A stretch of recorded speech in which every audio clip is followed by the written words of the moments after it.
all these crazy people here, are you kidding me?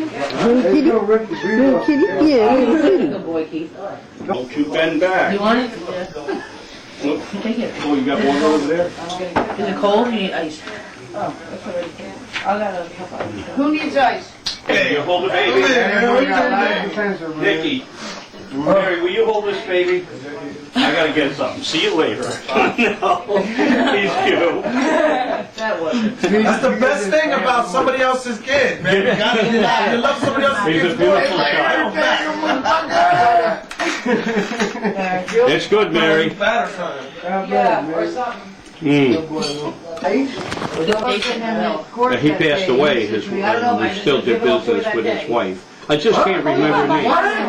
You talking about No. No. He would like to see you. No. Marvelous, the February moon after the party.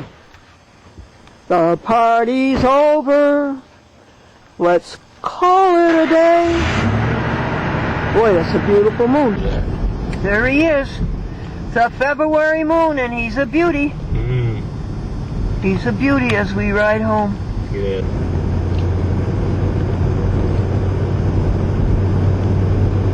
Nice shot. Good. And thank you for the party. Glendora, I'm calling from Mackie Barron. We need your address to send out the application from the West Hartford Community Television. We only have a box office, a post office box for you with just your first name. We need it for your last name as well. So I appreciate you giving me a call. My name is Erica. The number is 1-800. Hello, this is Albert. I know you thought you were on there already. I could not, this time around, I could not make a no-how motion because look how he did it. He named, right at the beginning, after the second or third, so he named me, I get up, and says, okay, I'm naming you, you want to find out who's present. The court room was full. It was maybe, I will say, 80 people in there, at least 80, alright? So a few minutes later, he called, he named 3 names, my name and 2 other names, and the only thing he says, 0228, 0228. I did not move, I stay right there, I hear a little bit, but I was not sure. Later on, he named my name again, just 2 minutes later, and he says, Albert Lebron, I get up, he says 0228. So, he's not, and then he goes to the next guy right away, so he doesn't give you a chance to talk at all. Now listen to this over here. After I left there, I went in court in Rockville. There was another friend there that we know very well who you sit with him, Jim. You sit with him at the last seminar of the Flint. Right? Jim was in court today, so I was in court in Rockville with him. And now, on my own case, they want me to hire a lawyer. They are telling me if you could defend yourself if you want to, but have a lawyer in the back of you to guide you. They want me to have a lawyer to guide me. Today, it's not the same law in Rockville. Today, Jim had a lawyer, but the judge says you're not... son of a gun. Glendora, Albert again. I just want to finish my story. All right. Today the judge told Jim there, he said, you're gonna decide right now, your lawyer's gonna represent you or you're gonna represent yourself. You're not gonna play with both. Either way, say it now that you represent yourself or you want to represent your lawyer. So Jim chooses to represent himself. Then his lawyer will not talk no more. But anyway, you see what they are doing? It's a different law in Rockville, like it is in Manchester. They want me to have a lawyer, and I could represent myself, but the lawyer only in the back of me to guide me. So, anyway, the judge did what's fair as law. The same crook thing I've been dealing with, the same crook who put me in jail there, all right? Okay? One is in for Manchester, and the other one is for Rockville. Okay. Manchester, Connecticut, Rockville, Connecticut. Motion again to dismiss them thing because I'm going to tell them Sunday that is to give me a trial trial, which because of that they should dismiss it. I'm supposed to stay away from the accuser of the assistant clerk of the court in Rockdale. I was there today, and the accuser went 4 or 5 times beside me, and I'm supposed to stay away. I'm not supposed to be stay away from her. How can I stay away from her when she's a public person in Rockdale court? Do you understand again? Okay, all right. I'll talk to you some other time. If that had happened to me, I would have told them long ago that the case had to be dismissed because of violation of the speedy trial right. Albert has the right to the trial in 70 days. Now,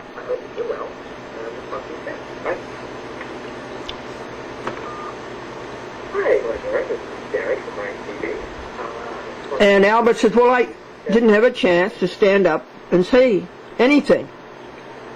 Well, Albert, you should have stood up and you should have said, application to the court, defendant moves this case be instantly dismissed because of violation of his speedy trial right. That's what he should have done. That's what I would have done.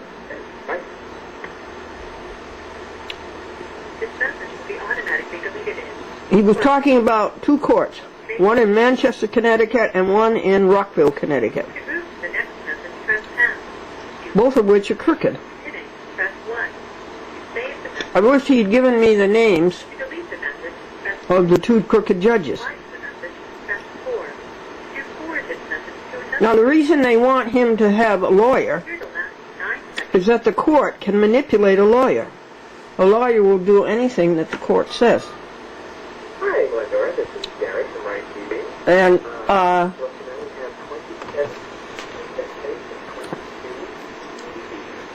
the court cannot manipulate a pro se. So?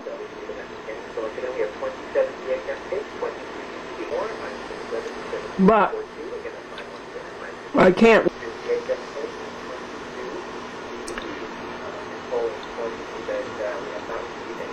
And I'm not giving him legal advice because I can't reach him. Okay. Well, you should know that, but you can stand up in court and say application to the courts, and you can make a bench motion. Right then and there. And so, depending on the mood and education of the judge can say a motion has to be in writing. And some judges won't say that, you know, it's all on a whim. Will be automatically deleted in 12 days. Hi, Glendora. This is Jerry from ITV. Just want to let you know we have 27 of your VHS tapes and 22 DVDs. Nicole informs me that we have not received any stamps yet. So I'm just leaving you the message again just to let you know we have 27 VHS tapes, 22 DVDs, and it's Gary from Ride TV. If you'd like to give us a call back, you can speak to either myself or to Nicole Levitsky. You can reach us at 94966. Talk to you soon. Bye. District of the Time Warner, Buffalo. Yes, you're still on 6:30. And you want to know the number of tapes I have? On VHS, I have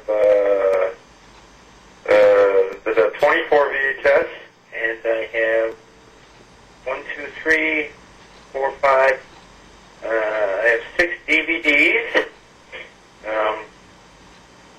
with, let me see, I got 4 shows on one, 4 shows on another, so that's 4, 6, or 4, 8, 12, 16. I got 16 half-hour shows, and then I have 4 2-hour shows on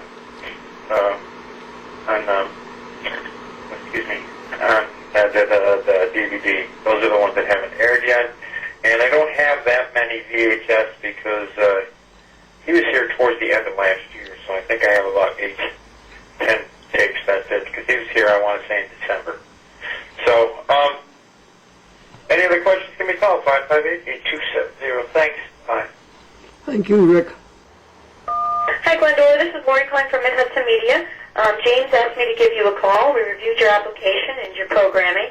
The only concern that we have is there's no disclaimer on the tape as laid out in the handbook. And we do require that on all of our public access programming that does appear on the beginning and end of the program. So if you would like to add that to your programs and send it to us, we will give you an airtime as to when we can run it for you. If you have any questions, you can call me at 518-828. Hi, Glendora. This is Lori calling from Mid-Hudson Media. I wanted to speak with Glendora.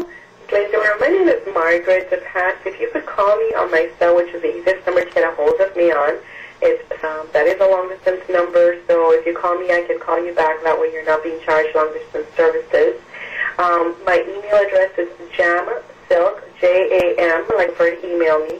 I saw your something on the TV yesterday on the Christian station, and I was just curious to speak with you, to chat to you. I have a situation, and it entails that I'm trying to get a hold of someone in the public eye to kind of reveal some information as well. So I'd love to talk to you if possible.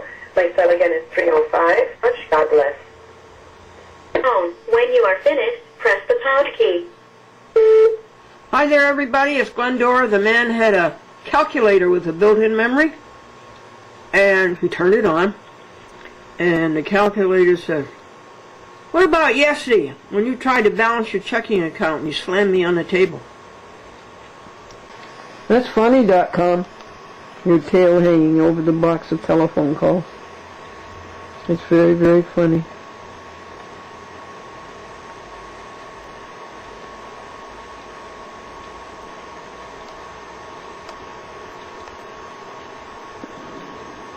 Up to him, and I talked to him yesterday, and so we're doing very well, and I want to thank you so much. Oh, you're very welcome. The reporter said to the mother, "You must be very proud of your son that he's the general manager of such a great big company." And the mother says, "Well, yes, but he started out as president." Okay, sweet. Found something that does the work of 5 men. Oh, okay. What is that? 1 woman. Yeah, there you go. Yep. Okay, thanks, John. No, No packages, huh? no packages. Oh, thanks. Did you know that the cable company found something that will do the work of 5 men? No. Yeah, it's 1 woman. And do it better, too, probably. Oh, that's a good one. Okay, sweet. Yep. Thanks for all the information. Okay, thank you. Moonrise, February 21, Thursday, 7:50 p.m.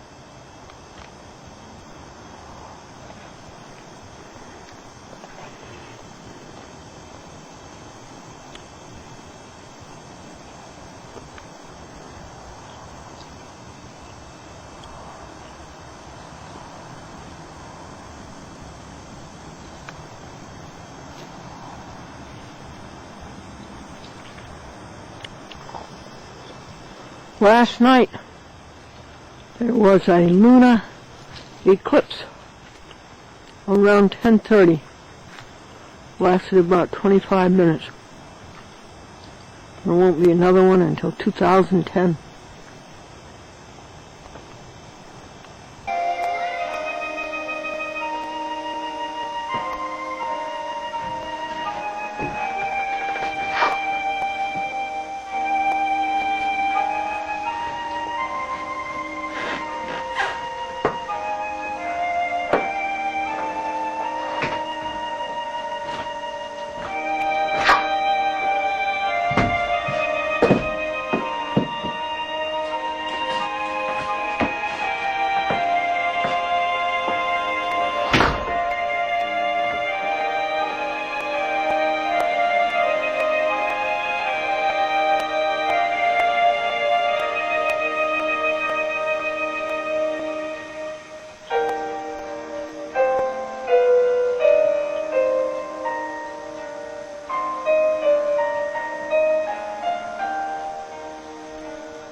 When other helpers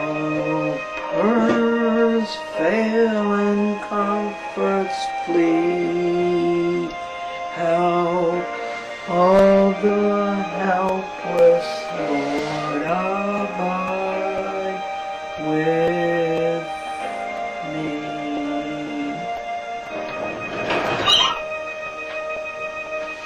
Well, folks, how are you? Well, you've got to be much better. I have been praying for you so much. I'd like to pray for you. And I'm going to start off. This is February 22nd, Washington's birthday, unadulterated by being President's Day, a business cop-out. I remember in 4th grade, in 5th grade and 6th grade, we always celebrated Washington's birthday on the 22nd and Lincoln's birthday on the 12th, don't you? And then the greed had to take over, as always. But it didn't take over our hearts, did it? This devotional is Our Daily Bread. It's put out by the Radio Bible Class. It's the DeHaan family. It never fails. It is a faithful, consummate devotional to read every morning, and it's by the day, folks, and the Bible passage is printed on the odd page and the meditation on the even page. And this is taken from Hebrews 12 and 12. And nobody really knows who wrote this. I don't think it's Paul, although it has magnificent phrases. They do not flow together with the great smoothness and beauty of Paul. But take it phrase at a time, and it's good. Goodbye, Sebastian. You're going to sleep now. All right. Therefore, folks, to you, strengthen the hands which hang down,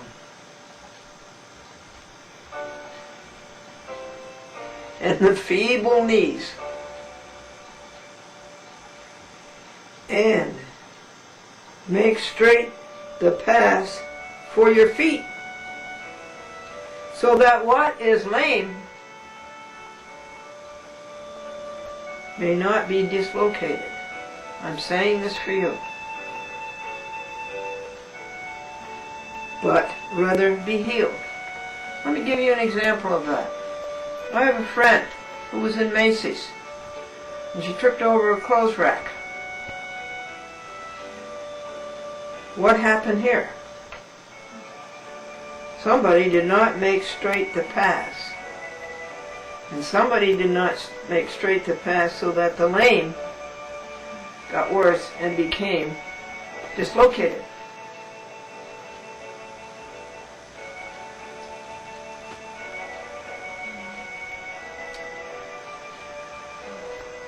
And now we have to wait for the healing. Folks, pursue peace with all people and holiness. Pursue holiness with all people. You say, well, Glendora, how do you do that when you bang up on these judges and these lawyers and these clerks in the courts? I am pursuing peace with them. The first thing they have to do is to admit. The second thing they have to do is acknowledge and repent. And the third thing they have to do is what? You're right. Start over. Do it right. So I have pursued peace with all people, and healings, and holiness. 20 years watching these courts, hoping they weren't as bad as what you saw. So pursue peace with all people, folks, and holiness. Please do that. Without which no one shall see the Lord. If you don't see the Lord, you're missing the happiness. And this makes me so upset. I can't stand to have you unhappy. I know that out there is your happiness. I know it's right there sitting in front of you. But you look here, that's not where it is. And you look there, and that's not where it is. And you look here, that's not where it is. And it's not over there, and it's not over there, and it's not over there. It's right here in front of you. God wants you to be happy. Stop ruining your psyche. Stop ruining your body. You know, like Macy's, my friend in Macy's. You could trip over it. Because it's right in front of you and you're not looking. And you're not making the path straight for the feet. Is that right?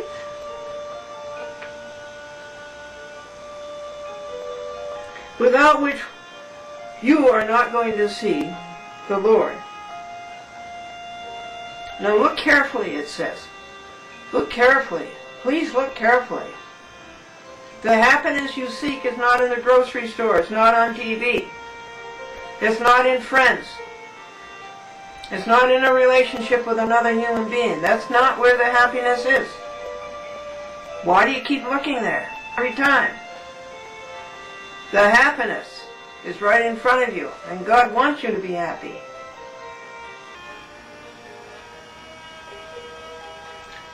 And anyone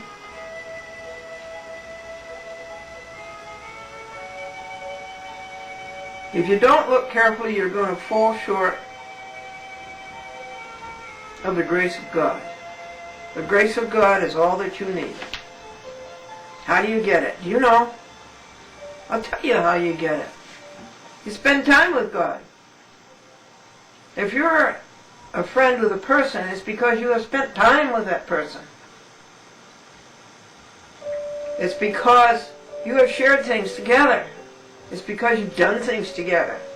You do things with God. And I told you how to do that. It's all in your thinking. And in counting pure thoughts. And in thinking about the greatness of God. And sending the pulses of greatness of God to the sick. And I mean by the sick, those who are wasting their lives. You don't have an excuse for 1 second to be unhappy. You do not have a rationalization for 2 seconds to be unhappy. What am I reading to you from? That's right, Hebrews. What chapter? 12. What verse? 12 to 17.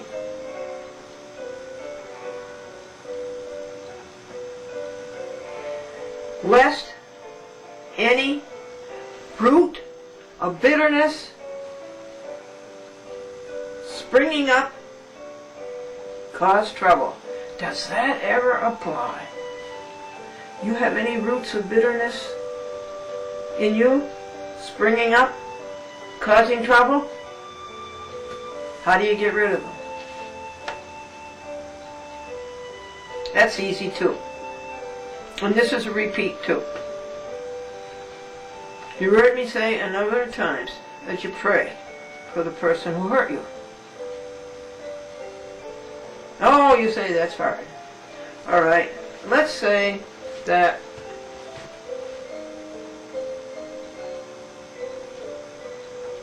Herbert hurt you badly.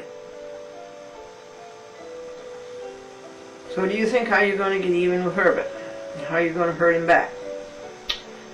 No.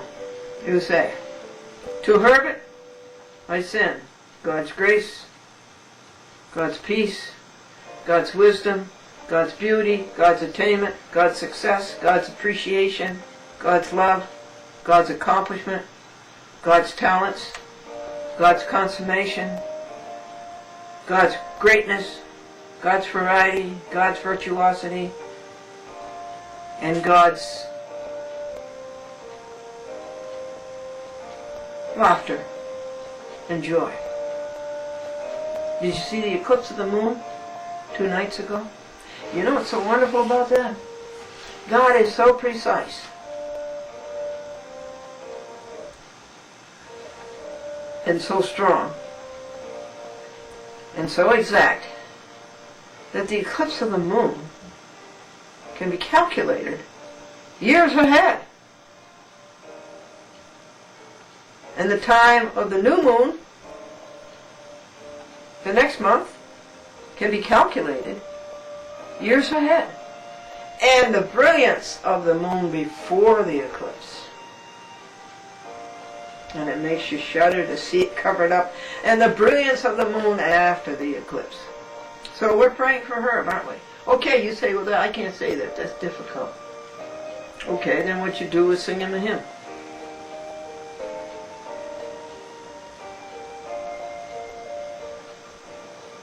You sing him a hymn such as this.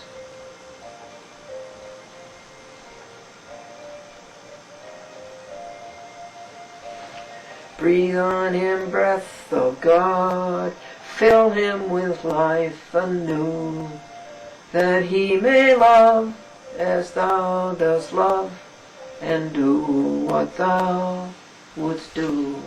You feel stronger already? You feel better already? Breathe on him, breath of God, until his heart is pure, until his will is one with thine, to do and do endure. See what's going to happen to her? And instead of being your enemy and hurting you, he's going to be your friend, and he's going to help you.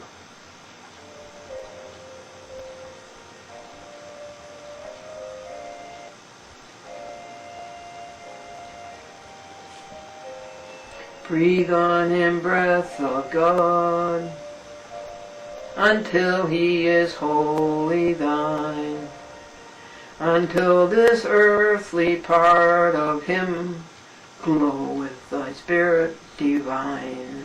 You see what a good thing you've done by being hurt by Herb? You see what a good thing you've done? You've turned his spirit into a glow divine. And look at what good this does the whole earth. Look at what good it does for all those around him. Not just for you. Now you're bigger than that. You're bigger than what Herb hurt you with. Why? Because you found your oneness with God. Who's the boss? Yes. Is it smart to stay on the right side of the boss? Do you have to be a Rhodes Scholar to realize that? Any root of bitterness springing up cause trouble.